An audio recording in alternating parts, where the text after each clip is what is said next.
बहुत इम्पॉर्टेंट है।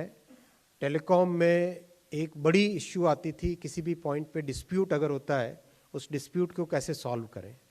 Dispute solve करने के लिए बहुत क्लियर एक ऑल्टरनेट डिस्प्यूट रेजोल्यूशन फ्रेमवर्क की व्यवस्था बिल में की गई है, जिससे कि जो भी रूटीन मामले हैं उन सबको अलग तरीके से ट्रीट किया जाए, जो सीरियस पॉइंट्स हैं उनको अलग तरीके से ट्रीट किया जाए। एक ऑल्टरनेट डिस्प्यूट रेजोल्यूशन फ्रेमवर्क से अगर चीज़ें सॉल्व नहीं होती है तो फिर वो कोर्ट में जाए, टीडी सेट में जाए, फिर उसमें जुडिशरी में जाए। लेकिन पहले एक ऑप्शन रहे कि हम इस प्रॉब्लम को किस तरह से साथ में बैठ के सॉल्व कर सकें, ये बहुत इंपॉर्टेंट है।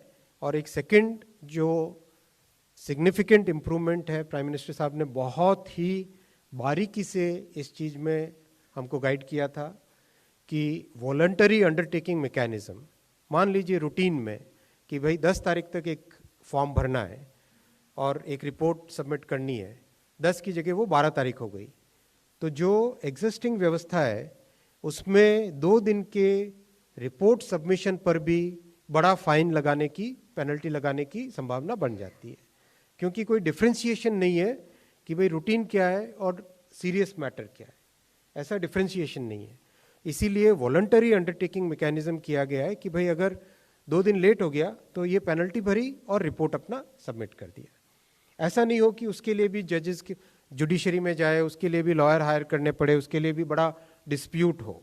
जितनी सिंप्लीफाई कर सकते हैं फ्रेमवर्क को, उतना सिंप्लीफाई करने का प्रयास करना चाहिए, ऐसा प्रधानमंत्री जी ने कहा। बिकॉज हमको ग्लोबली बेंचमार्क्ड रेगुलेटरी सेटअप बनाना है, ऐसा सेटअप बनाना है जिससे दुनिया आके देखे, और दुनिया आके देखे, प्रधानमंत्री जी कहते हैं कि दुनिया आके देखे और भारत से सीख के अपने लॉज को चेंज करे। इस पॉइंट ऑफ व्यू से पूरे के पूरे, इसी थॉट प्रोसेस से पूरे के पूरे कानून की ड्राफ्टिंग की गई है। सब जगह ग्रेडेड पेनल्टीज हैं, जो सिवियर चीज़ें उनके लिए बहुत बड़ी पेनल्टीज हैं, जो बिल्कुल रूटीन माइनर मीडियम सिवियरिटी की है वो भी उसके लिए कम पेनल्टीज हैं। और पेनल्टी किस आधार पे तय होगी वो भी क्लियरली दिया गया कि अगर कोई रिपीटेड ऑफेंस करता जाए तो उसके लिए ज़्यादा पेनल्टी होनी चाहिए, जो कोई फर्स्ट टाइम ऑफेंडर है उसके लिए कम पेनल्टी होनी चाहिए। पेनल्टी से सामने वालों को क्या नुकसान, मतलब ब्रीच से सामने वाले को क्या नुकसान हुआ, वो नुकसान के बेसिस पे पेनल्टी होनी चाहिए। ऐसा नहीं कि हर एक चीज़ पे 50 करोड़ की पेनल्टी लगा ले, राइट। तो एक बहुत ही सिंप्लीफाइड स्ट्रक्चर बनाया गया है, बहुत ही जुडिशियस स्ट्रक्चर बनाया गया है, जिस स्ट्रक्चर से सारे के सारे स्टेक होल्डर्स को एक बेटर व्यवस्था मिलेगी।